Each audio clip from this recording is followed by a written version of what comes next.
The year is 1905 and William Furneaux is panicking a lot. He was stood here looking up at the grand Winchester Cathedral alongside the senior architect. Now the architect muttered the words he really didn't want to hear. The cathedral is going to collapse at any moment, and you need to do something about it.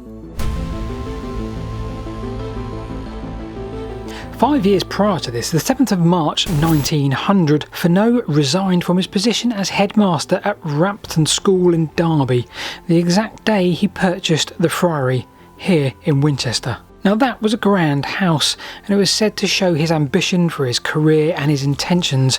He already held many religious honorary positions and even held address to the Queen.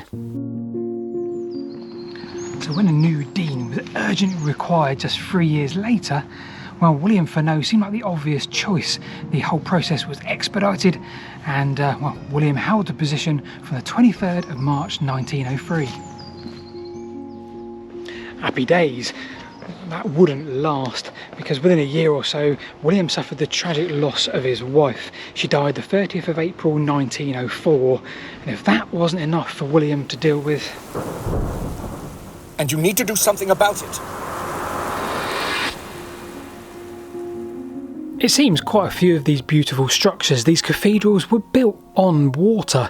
The water table here is really high, we're close to the River Itchen, so the fact that we have large cracks now appearing in 1905 isn't really a huge surprise to the architect, but the deterioration seemingly took an exponential turn for the worse in recent years. Well, here at the southern side and the eastern side on the end just up there, well, the problem was said to be a lot worse, and you'd regularly have masonry falling down off the side of the building. A civil engineer was called to advise on what they could do to deal with the problem.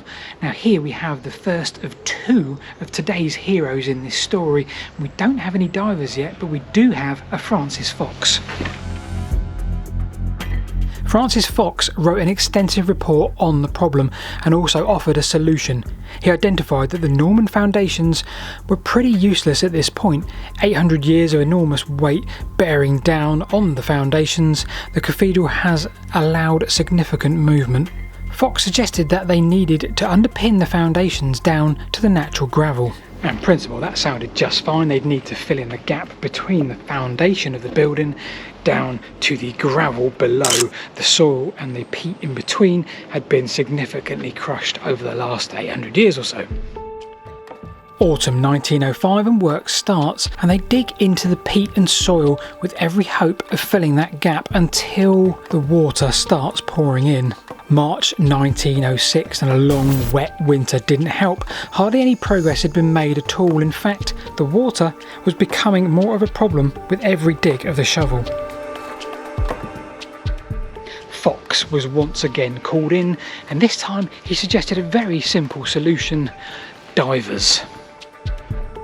He planned a solution that would involve dried cement in Hessian sacks stacked on the sides to keep the water out. The masons would be able to then get in the void below and carry on with their work.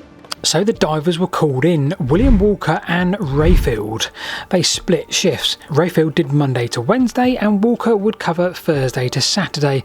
The work would be sporadic. The labourers prepare the trench until the water floods in, and the divers would then go in, shore up with their cement bags. So this process went on for about a year until they realised how much it was costing. Now Rayfield was relieved of his duties, but Walker, well, he was to carry on. So the original plan was going to take about a year and a half, but the more they dug, in fact over 200 trenches in all, well, the more they realised the problem wasn't confined to the eastern and the southern side. It was the entire bed of the cathedral.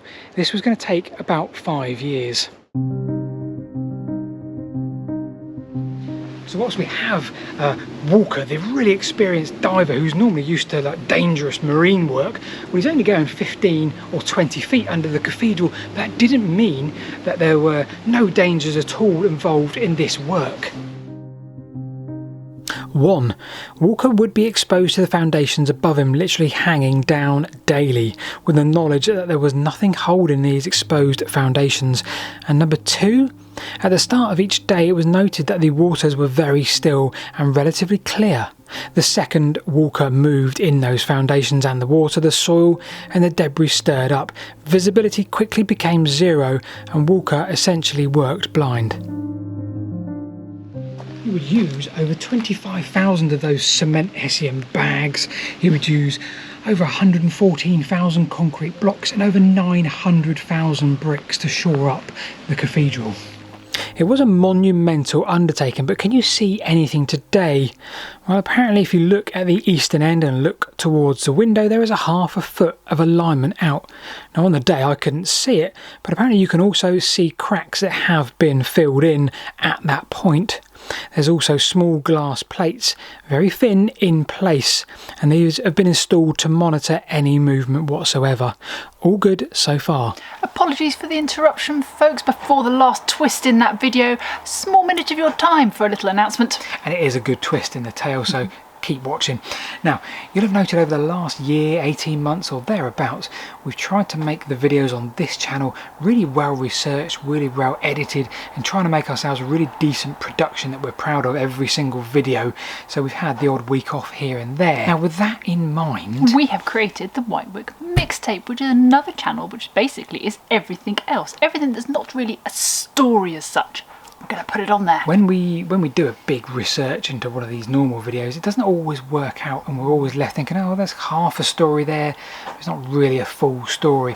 So we're going to put on the second channel completely unedited videos, absolutely no sort of detail, just unedited, stuck together. Us having fun, basically. Basically, yeah. But don't forget, we do still have our patrons and our YouTube members that you can join, and you will now get behind the scenes from both the channels. Indeed. So all the links are in the description below. Go and subscribe to the Whitewick mixtape. Back to the twist in today's tale. Without Fox, Walker, Rayfield and all those people involved at that early stage, we'd have definitely seen at least a partial collapse of Winchester Cathedral. But there was one more quirk to this story. You see, in 1964 a statue was to be unveiled of William Walker in the cathedral. A number of people gathered, including descendants and family members. When unveiled, the statue turned out to be of William Fox, the engineering dude. Well, it turned out the sculpture had been given a photo to work from, which contained both Fox and Walker. And unfortunately, it was a day when Fox was dressed in all the underwater diving gear. Now, presumably, he'd done a survey visit that day, so we can forgive the sculpture for getting it the wrong way around. So if you enjoyed this tale, you're going to love the story of the Salisbury Cathedral and its dipstick. You can go and watch that just there. Press subscribe. Thanks. Goodbye.